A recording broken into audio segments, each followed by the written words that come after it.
And if you were to guess a spot in the state where people could go cross-country skiing in snow, you probably wouldn't guess Stonington, right?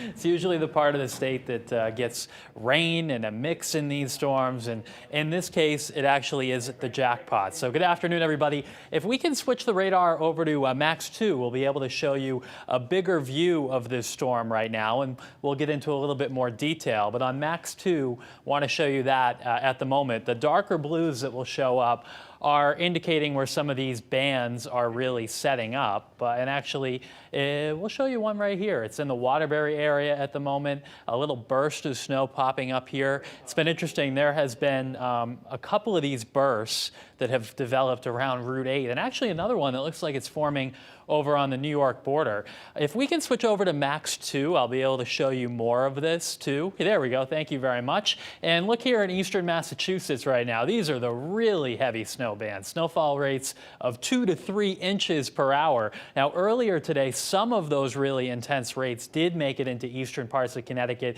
and you can still see some of these bands in here. There's one around the New London area, another little band around Danbury, and then another one here back toward the New York border, actually trying to light up in a spot in the state that really hasn't seen so much. So we'll zoom in a little bit closer to the Monroe area. There's New Haven too. We're seeing the snow there at the moment. Want to show you the storm.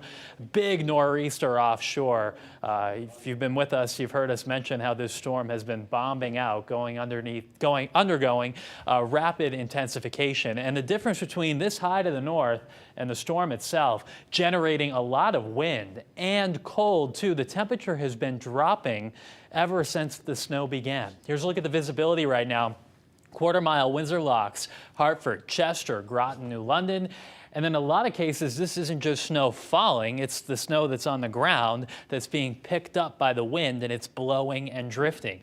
These are the actual air temperatures at 2 o'clock in the afternoon, 6 in Torrington, 9 in Waterbury, 9 in New Milford as well. We're in the teens in a lot of eastern Connecticut. Here are the wind gusts at the moment. Groton gusting to 40 miles per hour. We've already had blizzard conditions for hours in parts of New London County, and the wind chill below zero statewide. So as we start to get into the phase of the storm where the cleanup is underway, later this afternoon into this evening, you're going to encounter the cold, and you're still going to be dealing with the wind too.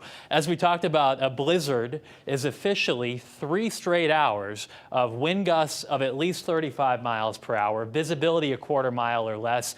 And we did that in southeastern Connecticut, and we're still doing it. You saw Groton with the wind gust of 40 miles per hour, quarter-mile visibility, and the 2 o'clock observation too. So it has been a definite blizzard in New London County. Now over the next few hours, the steadiest snow will tend to move into eastern Connecticut, but I showed you even in western Connecticut, we do have a few of those bands that are trying to come together. I think the bulk of the accumulation west of 91 is done by 5 or 6, and then we'll still have these bands of snow in eastern Connecticut through early evening. But even here, it will start to break apart, taper down to some flurries and snow showers by 8, 9, 10 o'clock this evening. So we will have a lot more on the storm. We'll talk snow total, show some of your pictures too, coming up in just a little while. Back to you.